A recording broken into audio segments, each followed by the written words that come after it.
Peggy 18.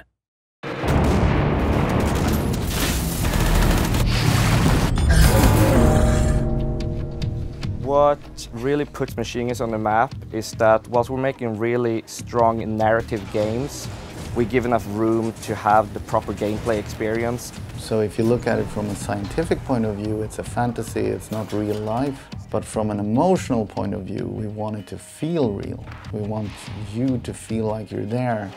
Nazis work really well because we can all agree that they're bad guys. You don't mind wiping them out. I mean, who doesn't want to kill Nazis? Let me first make it absolutely clear that I am not a Nazi. The Nazis have really expanded when it comes to research with the technology. So you will see old versions coming back but improved with new technology, but you also see completely new enemies. We have bumped them up a bit. They are a little bit bigger, more intimidating, more fun to kill, I hope. If you're up for the challenge, you can definitely bring out your biggest guns and try and take them head on. If you're good, it might work.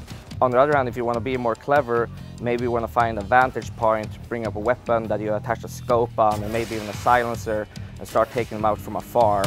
You go down, you start sneaking, start taking them out with melee moves in a more precise manner. With stealth in Wolfenstein, it's not about avoiding contact or avoid killing, it's about how to kill them silently, how to take them out one by one.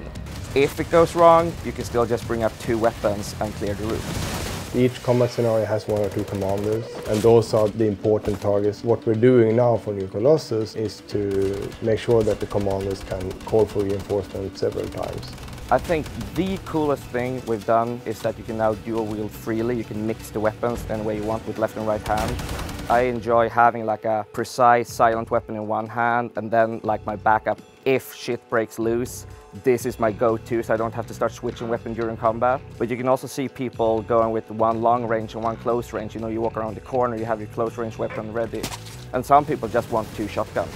We are introducing a hatchet. That gives us a lot of opportunities to make the takedowns a little bit more excessive. There's a lot of things you can do with a hatchet and a Nazi. No matter how crazy things get, you're always emotionally invested in what you're doing.